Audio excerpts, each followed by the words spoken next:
Guess what? It's finally summer, which means that I have all the time in the world to do absolutely nothing. I'm not even joking when I say that. Today's DIY is inspired by something I saw at Urban Outfitters. And we all know that Urban Outfitters has some really hip stuff, but it can get a bit pricey for what it is. So I walked in the store and I saw something like this. It was basically like a jar and it was covered in fishnet, and I was like, I ain't paying for that. I can make that. So that's what I did. Anyway, if you want to learn how to do this fishnet technique that you can use on any kind of jar really, keep on watching. You'll need scissors, a glass jar or bottle of any kind, and some hemp or jute rope. Begin by measuring a piece of string a little bit larger than the opening of your jar.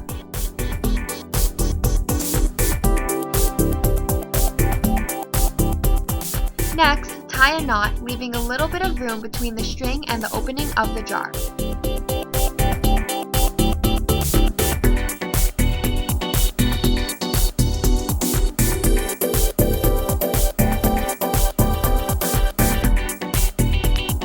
Measure out and cut a piece of string that is at least 8 times the height of your jar. It is better to have more string than necessary. Cut 5 more strings of equal length or more depending on the width of your jar. Personally, I use 6. Can you not? Get it? The next part is quite simple. To attach the strings, fold a piece of string in half.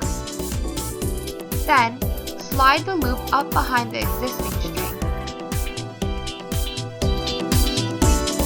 Feed the loose end of that string through the hoop and pull, making sure that the ends are even with each other. Repeat for the rest of the strings, spacing them apart evenly. Now we're going to start the fishnet pattern. Take the right strand from the first knot and the left strand from its adjacent knot. Tie them together like so.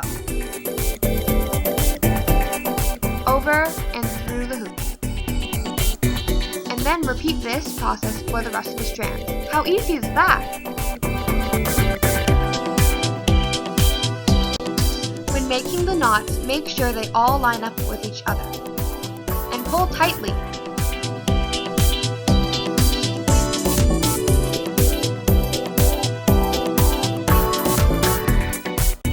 So what do you do when you reach the bottom? Keep making those knots, girl!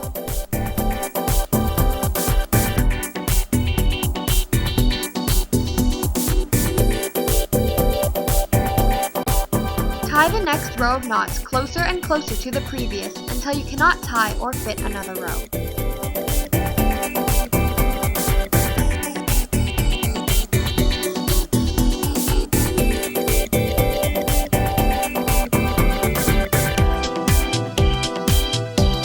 Trim off any excess string.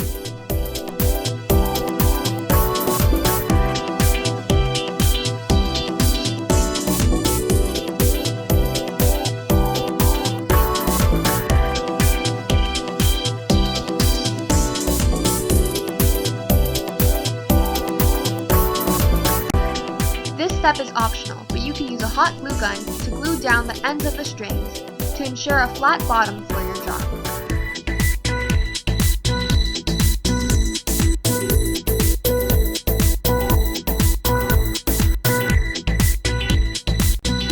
And you're finished! I added a handle to mine after.